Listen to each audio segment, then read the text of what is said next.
સુરતના ભેસાન વિસ્તારમાંથી એક અત્યંત ગમખ્વાર અને હૃદયને હચમચાવી મૂકે તેવી અકસ્માતની ઘટના સામે આવી છે. પવિત્ર મોહરમના તહેવાર નિમિત્તે 22 વર્ષીય રૂક્ષાન ઇમરાન સૈયદ પોતાની દીકરીઓ સાથે પિયર એટલે કે માતાના ઘરે ગઈ હતી. પોતાના ભાઈ સાથે સાસરે પરત ફરી રહી હતી ત્યારે કાળ બનીને આવેલ એક બેફામ ડમ્પરે તેમની મોપેડને અડફેટે લીધી હતી. તહેવારનો માહોલ પલભરમાં માતમમાં ફેરવાઈ ગયો હતો. પવિત્ર મોહરમના તહેવાર નિમિત્તે 22 વર્ષીય રૂક્ષાન ઇમરાન સૈયદ પોતાની દીકરીઓ સાથે પિયર એટલે કે માતાના ઘરે ગઈ હતી.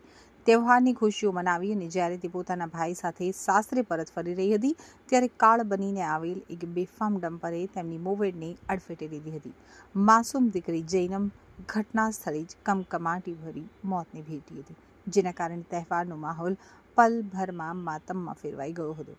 અકસ્માત એટલો ભયાનક હતો કે ડમ્પરના તોતિંગ વેલ નીચે આવી જવાથી માતા રૂક્ષાન અને માસૂમ જૈનમે સ્થળ ઉપર જ દમ તોડી દીધો હતો. ઘટનાને પગલે આસપાસના લોકોના ટોળા એકત્રિત થઈ ગયા હતા.